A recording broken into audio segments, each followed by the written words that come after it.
La Polynésie française, elle, se reconfine à partir de demain. Le taux d'incidence a explosé dans l'archipel, 2800 cas pour 100 000 habitants. C'est 12 fois plus qu'en métropole. Comme dans les Antilles, les hôpitaux sont saturés face à l'explosion du nombre de cas de Covid. Résultat, un nouveau confinement d'au moins 2 semaines, un nouveau tour de vis plus strict que le précédent. Les bars et les restaurants seront fermés, les écoles aussi. Les précisions sur place de notre correspondant Wallis Glaise avec Mathias Clément. À situation incontrôlable, mesure drastique. Un confinement a été décrété à partir de demain et ce pour 15 jours à Tahiti, Moorea et les îles sous le vent. Pour le reste du territoire, le couvre-feu sera avancé à 20h. Les établissements scolaires seront fermés. Les commerces dits non essentiels, bars, restaurants, sites culturels et de loisirs également. Seule exception pour les restaurateurs autorisés à livrer leurs plats à domicile.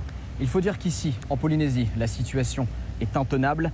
Les structures de soins sont saturées. Ici, l'hôpital du Taoné, derniers mois, n'en finit plus de se réorganiser pour accueillir les malades. 24 lits supplémentaires ont été installés dans le hall de l'établissement. Le haut-commissaire de la République a promis de nouveaux renforts de la réserve sanitaire nationale. Ils s'ajouteront aux 8 soignants arrivés il y a quelques jours de Nouvelle-Calédonie. Mais la triste réalité est aussi que la Polynésie doit enterrer ses morts à la hâte. Les cimetières sont submergés. En l'espace de 3 semaines, avec l'explosion du variant Delta, les Polynésiens ont déjà connu 110 décès, du jamais vu depuis l'apparition de la pandémie dans le territoire.